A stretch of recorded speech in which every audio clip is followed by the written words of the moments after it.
Welcome back to another edition of Tea and Toys. As you know, I follow the Super 7 ThunderCats line, and we got the Wave 5 reveals dropped today. 3 were great. 1, gotta say, disappointed. So disappointed. I know there are a lot of fans out there that wanted Redliner for the whole alternate Mum-Ra looks, and just the fact that it's nice and cool to have a baddie Lino, one where Mum-Ra basically becomes Lino to fight him on equal terms to try and beat him that way. Needless to say, Mum-Ra fails, I think at least twice. I think Redliner appears like 3 or 4 times in the original TV series, can't remember right now. But as a reveal for Wave 5, out of all the characters, and especially the length of time we've had to wait for the Wave 5 drop, I think doing Redliner was a cheap out. I really do think doing Redliner is a massive cheap out on Super 7's behalf.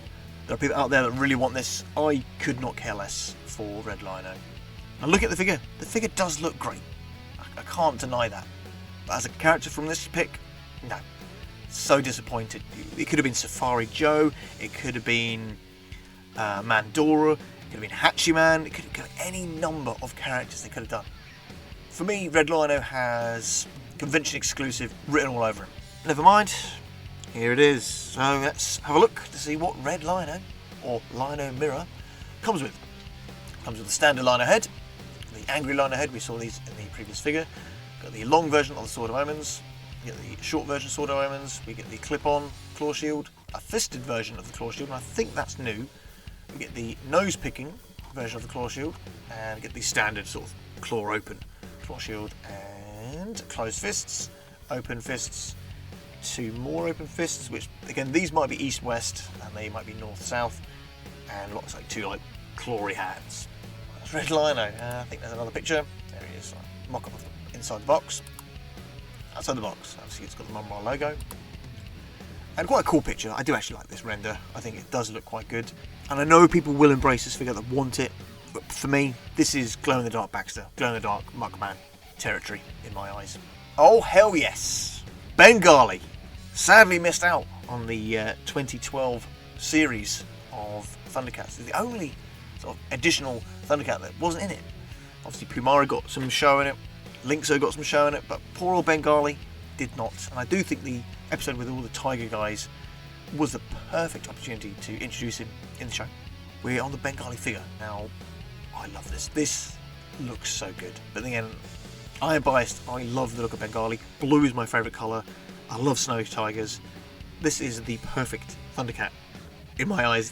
This is the one I really wanted, and to know that he's the last one released. I know you can count Snarfer and Wily Kit Wily Cat, but we have already seen Wily Kit Wily Cat when Mattel did them. But this is the last major ThunderCat. Finally showed him. And what does he come with? Well, they've done something new here with the snarling face. They've given the ThunderCat light up eyes. See the Bengali there, standard head. You get the Bengali hammer, a bit of ore here, metal ore. Obviously he's got his anvil. A Sword of Omens being reforged. This is a nice add-on for Bengali. Not something I would expect to have seen. And again, we get sort of openy, clawy hands. Some fist hands. Oh, I can see here, there's dimples here. So yes, this is the north-south set of hands. This must be the east-west set of hands. And he also gets the standard closed fists as well. I don't know what this is. This is probably just the table you'd stick the anvil on, so you got a nice little diorama set up with Bengali. Again, that's a nice add-on for this. I love this figure. I absolutely love it, and I cannot wait until 2026 when I get it in hand. Mock up in the box, again, looking so good. See, there we are. Yes, there we are. There he's forging. I should have looked at these pictures before. Yes, he's forging the Sword of Omens on the table there. And it looks great. Looks absolutely fantastic. Next up, we get Hammerhand, and this actually looks like version 2 of Hammerhand. If you know the TV series, he had his pre-death look, and this is his post-death look. He came back to life. We don't know how he comes back to life, because in between this appearance and his previous body appearance, he possesses Panthro in a random episode. We don't know how he comes back, he just does. And he looks a little bit better. So this is that version, and I think the alternate head is a bit boring. There's not much difference. He's got his mouth open.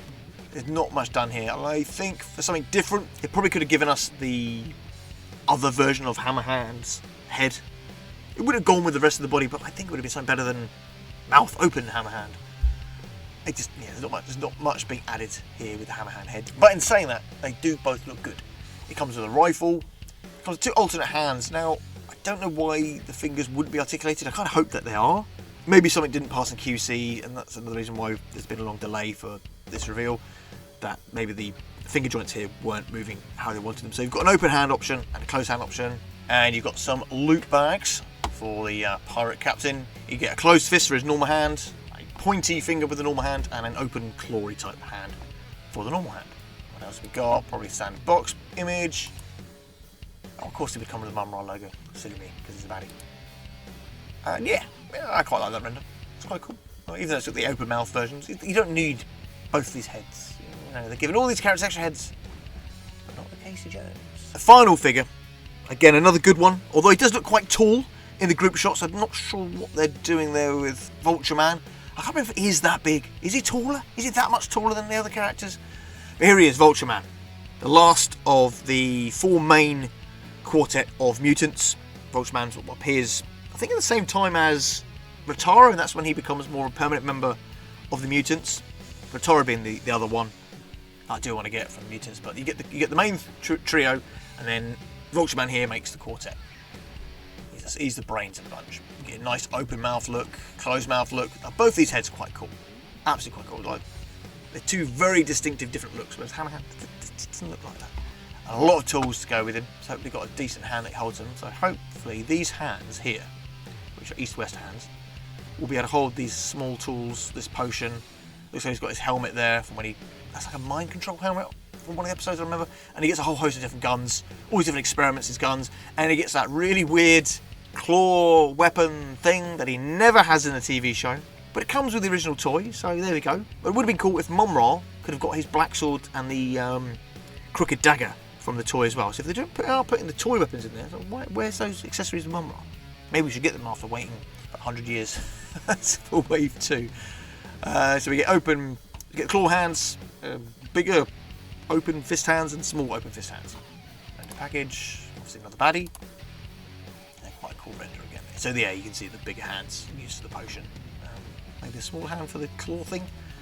And as you can see, 3 baddies in this set, which is different. You usually get 2 and 2. So here we are, that's the group shot. And you can see Vulture Man looks absolutely huge. But again, Jackalman toy was quite huge, even though he's not meant to be in a TV show. Maybe that's something that could be addressed. I need to check if Vulture Man is that big. Because Lino there looks quite short. And we know that's based on the original Lino. So what do you guys think? Do you like the lineup for Wave 5? 3 baddies, 1 hero. Again, for me, it's 3 great figures. Maybe Vulture Man's maybe a little bit too big. And Redliner, who, for me, is exclusive territory. But don't forget to love, like, subscribe, and put some comments down below. And I'll see you guys in the next video.